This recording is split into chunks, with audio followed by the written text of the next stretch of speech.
오늘은 하나님의 백성으로 살아간다는 것은 이라는 제목을 갖고 함께 말씀을 나누기 원합니다. 말씀을 시작하면서 제가 겪었던 일을 함께 나누며 시작하기 원합니다. 제가 이제 차를 타고 올림픽대로로 나가려고 하는데 저희 교회에서는 저기 굴다리로 해서 이제 올림픽대로로 나가게 됩니다. 이제 올림픽대로 들어가기 위해서 이제 왼쪽에 쫙 보니까 차가 천천히 오는 겁니다. 그래서 들어가야겠다라는 생각이 들어서 들어가려고 하는데 그쪽에서 오는 뒷차가 엄청나게 빠르게 저를 지나가는 겁니다. 한 버튼하면 사고가 날 뻔한 적이 있었습니다. 그렇게 지나가고 난 다음에 굉장히 기분이 좋지 않았습니다. 나쁜 사람이네 라는 생각을 하게 됐죠. 그런 다음에 어느 정도 시간이 지난 다음에 제가 또 올림픽대로를 이제 타고 가고 있었습니다. 이렇게 보니까 저쪽 오른쪽에서 이제 차가 들어오려고 하는 것을 보였습니다. 왠지 좀 늦어 보여서 저도 속도를 확 내서 거기를 그냥 지나갔습니다. 제가 전에 겪었던 사건과 그때 겪었던 사건이 오버랩이 되는 겁니다. 제가 당한 일을 똑같이 하고 있었다는 것이죠. 그때는 제가 빨리 오는 차를 보면서 나쁜 놈이라고 얘기했는데 아마 저기 있던 사람도 나한테 나쁜 놈이라고 할 수 있었겠구나. 그래서 나쁜 놈이라고 한 분에게 미안한 마음이 들은 적이 있습니다. 제가 이 말씀을 드린 이유는 우리가 세상을 살아가면서 다른 사람의 마음을 모르기 때문에 서로 오해도 하고 오해를 받으면서 산다는 그런 생각이 들었기 때문입니다. 그러면 이런 세상 가운데 살아가고 있는 우리 크리스천들은 과연 어떻게 살아가야 하는가? 우리는 다른 사람의 마음을 온전히 읽을 수 없기 때문에 우리가 오로지 바라봐야 될 것은 바로 하나님입니다. 특별히 하나님의 심판에 맡기는 삶을 살아야 한다는 것이죠. 우리는 계속해서 고린도전서 강해를 하고 있습니다. 고린도 교회가 파당이 형성되어 있는 교회라는 것 계속해서 나누고 있습니다. 그들이 파당이 형성된 이유는 서로를 평가했기 때문입니다. 서로가 심판했기 때문이죠. 자기가 좋아하는 사람이 다른 사람보다 낫다. 그래서 바울과 베드로와 아볼로 본인끼리는 아무런 문제가 없지만 성도들 사이에서는 누가 낫다라고 이야기하며 파당이 형성이 된 겁니다. 그 모습을 바라보고 있던 사도 바울은 오늘 본문 1절에서 이렇게 이야기합니다. 사람이 마땅히 우리를 그리스도의 일꾼이요 하나님의 비밀을 맡은 자로 여길지어다. 아멘. 여기 말씀에 나오는 우리는 아볼로와 베드로, 바울 이렇게 전체적으로 표현하는 대표로 자기가 이야기한다 말하는 겁니다. 말씀에 나오고 있는 일꾼은 노예라는 의미로 쓰이기도 합니다. 일꾼은 자기 물건을 소유한 사람이 아닙니다. 주인의 물건을 맡아서 관리하는 사람에 지나지 않는다는 것이죠. 사도 바울이 이야기하는 것은 너희들이 누가 높고 낮다라고 이야기하며 파당을 형성하고 있지만 자신들을 그렇게 봐서는 안 된다는 겁니다. 그냥 우리는 하나님에게 속한 자, 그분의 필요에 의해서 존재하는 자, 그분이 맡겨준 일을 관리하는 일꾼, 노예에 지나지 않는다 이야기하고 있는 것이죠. 그것을 고린도 교회 성도들에게 알아야 한다 말하고 있는 겁니다. 그러면서 이어서 2절에 이렇게 이야기합니다. 그리고 맡은 자들에게 구할 것은 충성이니라. 아멘. 그것을 맡은 자가 똑똑하고 뭔가 더 낫고 뛰어나고 명철한 것, 이런 것보다 맡은 자에게 중요한 것은 바로 충성이라고 이야기합니다. 주님의 말씀을 잘 듣고 순종하고 주님께서 맡겨주신 것들을 잘 이끌어가는 충성이 요구된다고 이야기하는 것이죠. 똑똑하고 말 잘하고 니네가 볼 때 나은 사람, 그것이 중요하지 않다고 이야기하는 겁니다.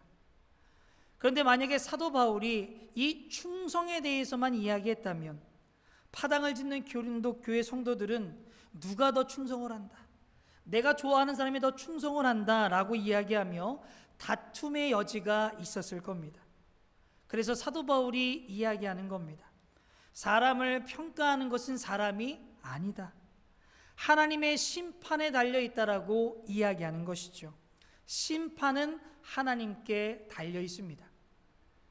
이 심판이 하나님께 달려 있음에도 불구하고 우리는 이 하나님의 심판 말고도 두 가지의 경우가 우리를 심판하는 것을 보게 됩니다.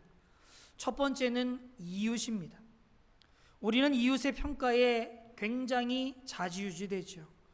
특별히 연예인들의 인생을 보면 그 대중의 평가로 인해서 그들의 삶이 달라지는 것을 보게 됩니다. 좀 불쌍하다는 생각이 들었습니다. 그런데 이런 이웃의 평가는 정확할 수가 없습니다. 그 사람이 어떻게 내 마음을 알고 내가 어떻게 살아가는가를 정확하게 알 수 있겠습니까? 이렇게 처음부터 정확할 수 없는 이웃의 평가에 내가 목숨을 걸고 그것만이 가치가 있다고 이야기하는 것은 참 어리석은 일입니다. 그래서 사도 바울은 3절 말씀에 이렇게 이야기합니다. 너희에게나 다른 사람에게나 판단받는 것이 내게는 매우 작은 일이라 나도 나를 판단하지 아니하노니. 아멘. 사도 바울이 이야기하는 것은 나 괜찮아. 사람들이 뭐라고 하든지 모여서 무슨 얘기를 하든지 난 신경 쓰지 않아 라고 이야기하는 겁니다. 왜냐하면 사도 바울은 자신의 심판자는 하나님밖에 없다는 것을 그가 알고 있었기 때문이지요. 그럼 분별할 수 있는 능력이 있었다는 겁니다. 그런데 우리는 바울은 아닙니다. 모든 것을 다 무시하라는 것은 아니죠. 우리는 남의 말에는 기울일 줄 알아야 합니다. 왜냐하면 이웃이 내가 못 보는 것들을 볼 수 있게 도와주기 때문입니다.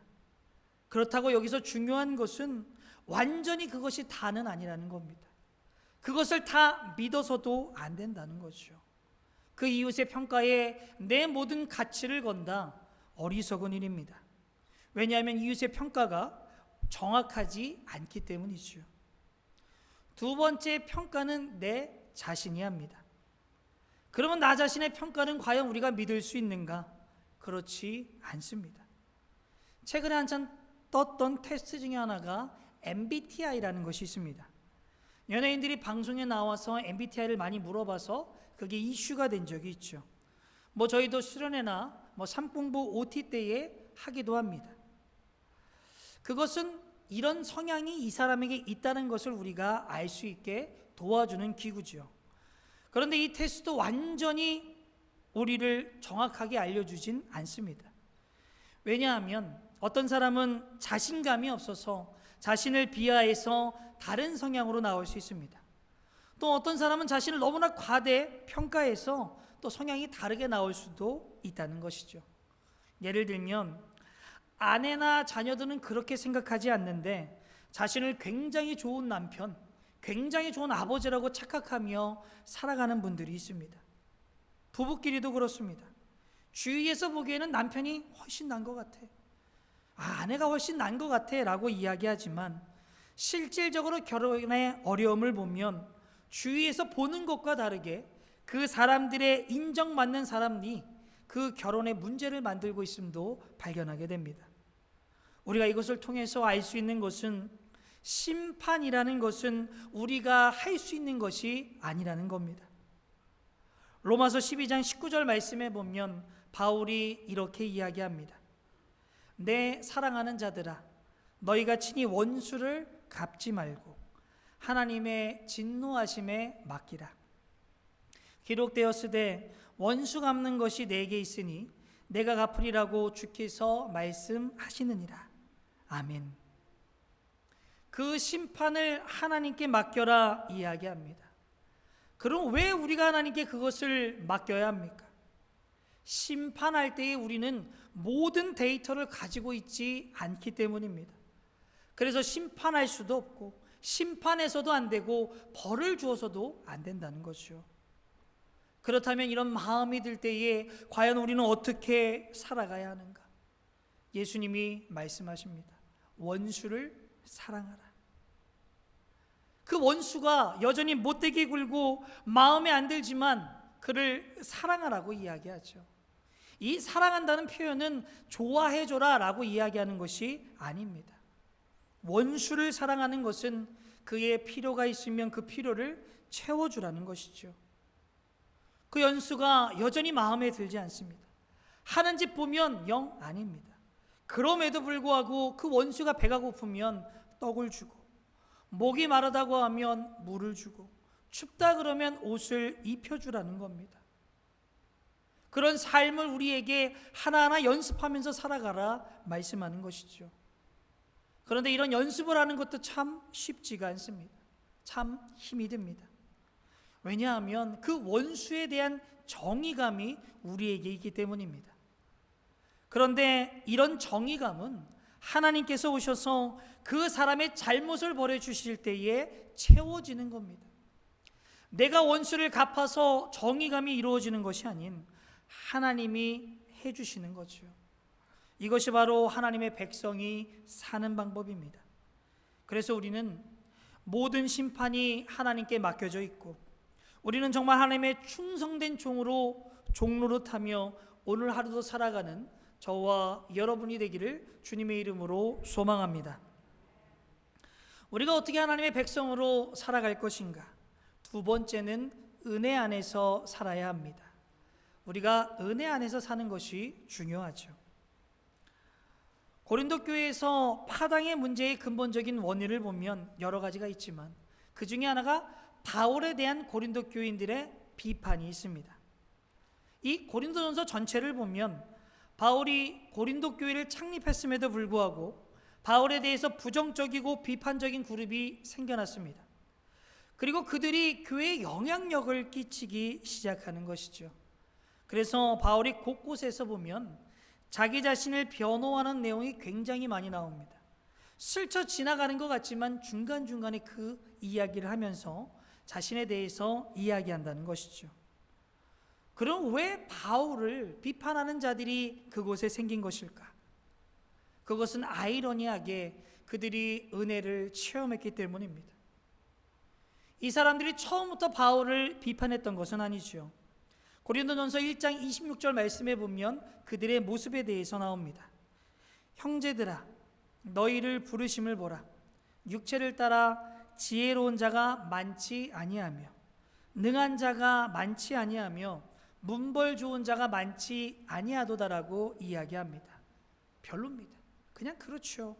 그런데 이들이 예수님을 믿고 수지를 맞았습니다. 영적인 능력을 체험하고 은혜를 경험하게 되죠. 그들이 그런 영적인 체험을 하니까 바울이 우스워 보이는 겁니다. 이게 문제죠. 자기들이 하나님의 은혜를 받아놓고선 은혜가 은혜인 줄을 모르는 겁니다. 잊어먹었습니다. 바울이 오죽 답답했으면 7절에 이렇게 이야기합니다.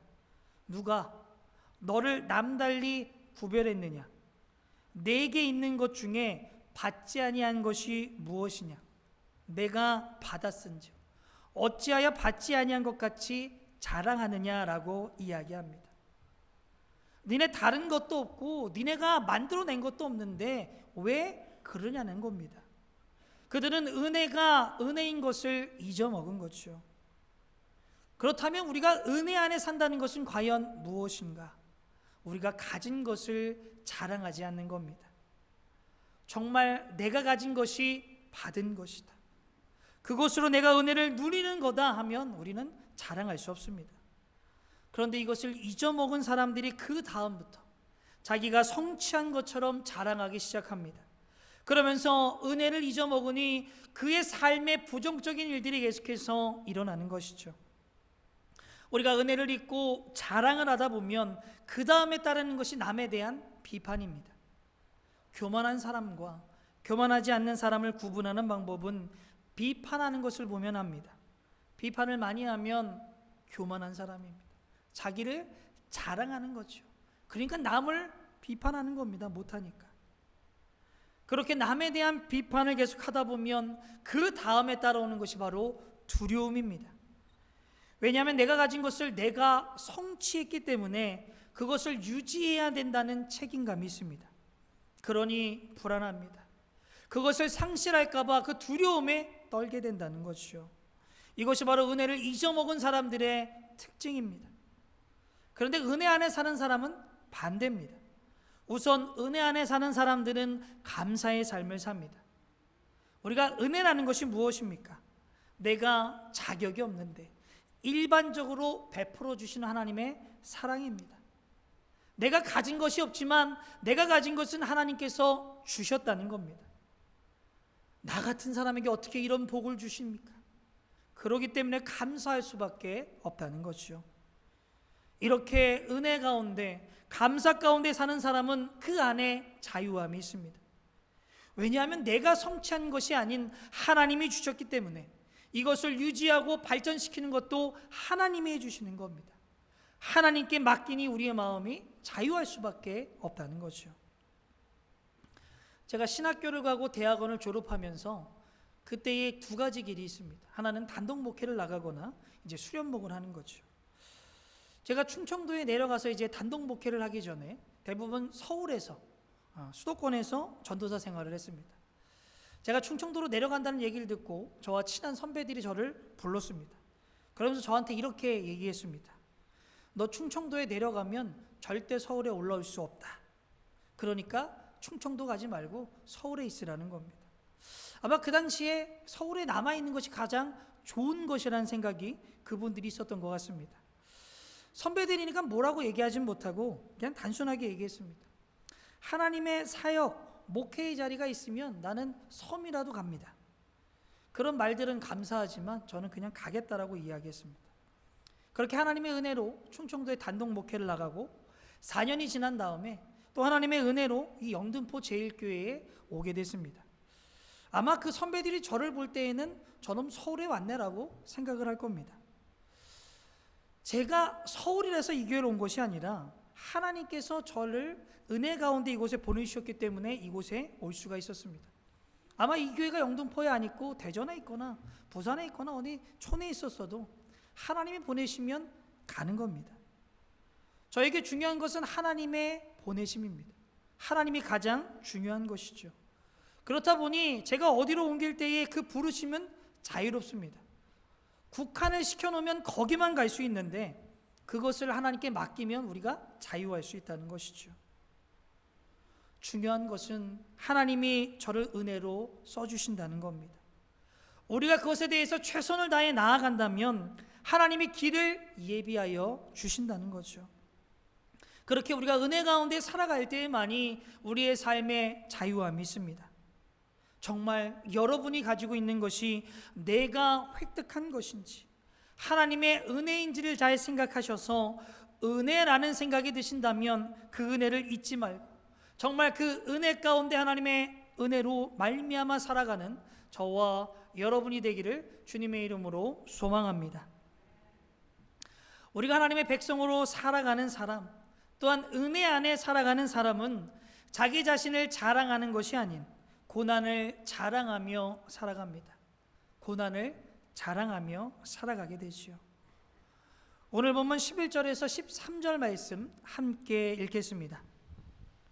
바로 이 시각까지 우리가 줄이고 목마르며 헐벗고 매맞으며 정처가 없고 또 수고하여 친히 손으로 일을 하며 모욕을 당한즉 축복하고 박해를 받은즉 참고 비방을 받은즉 권면하니 우리가 지금까지 세상의 더러운 것과 만물의 찌꺼기 같이 되었도다. 아멘. 우리가 이 말씀만 딱 보면 왠지 사도 바울의 불평, 그 고난에 대한 안 좋은 것만 얘기하는 느낌이 들 수 있습니다. 그러나 사도 바울이 그렇게 말한 것은 아닙니다. 지금 그가 받은 고난, 우리에게 있어야 될 박해, 그것에 대한 자랑을 지금 하고 있는 것이죠. 우리가 그것을 어떻게 알 수 있는가? 그 다음 14절 말씀에 보면 이렇게 이야기합니다. 내가 너희를 부끄럽게 하려고 이것을 쓰는 것이 아니다. 그 전에 고난이 있었던 거 너희 부끄럽고 너희 피하라고 이야기하는 것이 아니라는 거죠. 오직 너희를 내 사랑하는 자녀같이 권하려 하는 것이라. 아멘.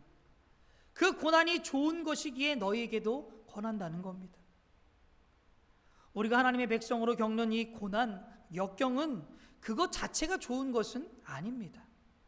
꼭 우리가 주님을 섬기고 하나님의 백성으로 살아가면서 꼭 겪어야 될 이유는 없습니다. 그런데 우리가 실질적으로 주님의 뜻대로 살고 하나님의 은혜대로 살고 하나님의 사명을 감당하다 보면 고난과 역경이 우리에게 있을 수밖에 없다는 겁니다. 왜 있을 수밖에 없는가? 세상이 악해서 그렇습니다.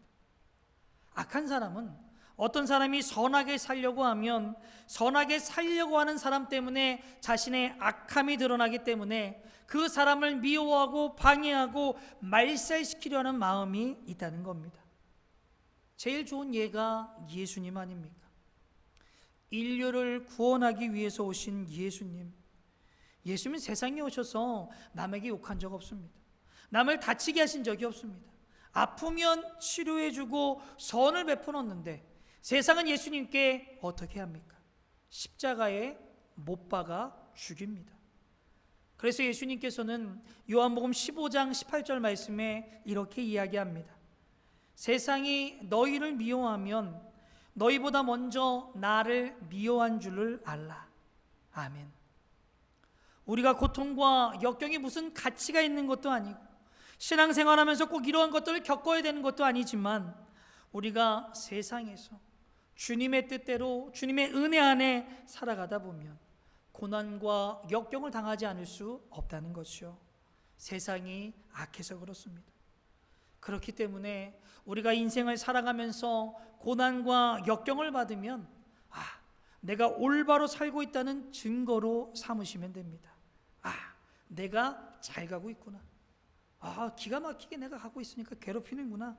이런 생각을 우리가 가져야 한다는 것이죠. 그래서 하나님의 백성이 받는 고난과 역경은 군인을 치면 훈장과 같은 겁니다.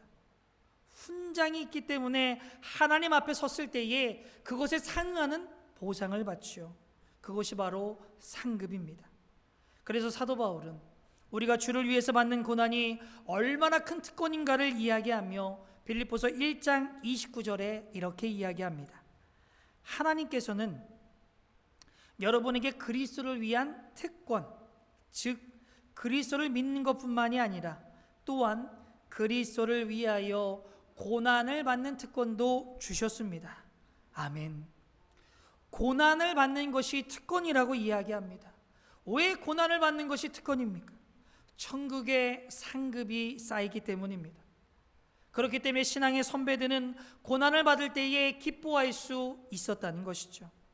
베드로전서 4장 13절 말씀에 보면 오히려 너희가 그리스도의 고난에 참여하는 것으로 즐거워하라. 이는 그의 영광을 나타내실 때에 너희로 즐거워하고 기뻐하게 하려 함이니라. 아멘.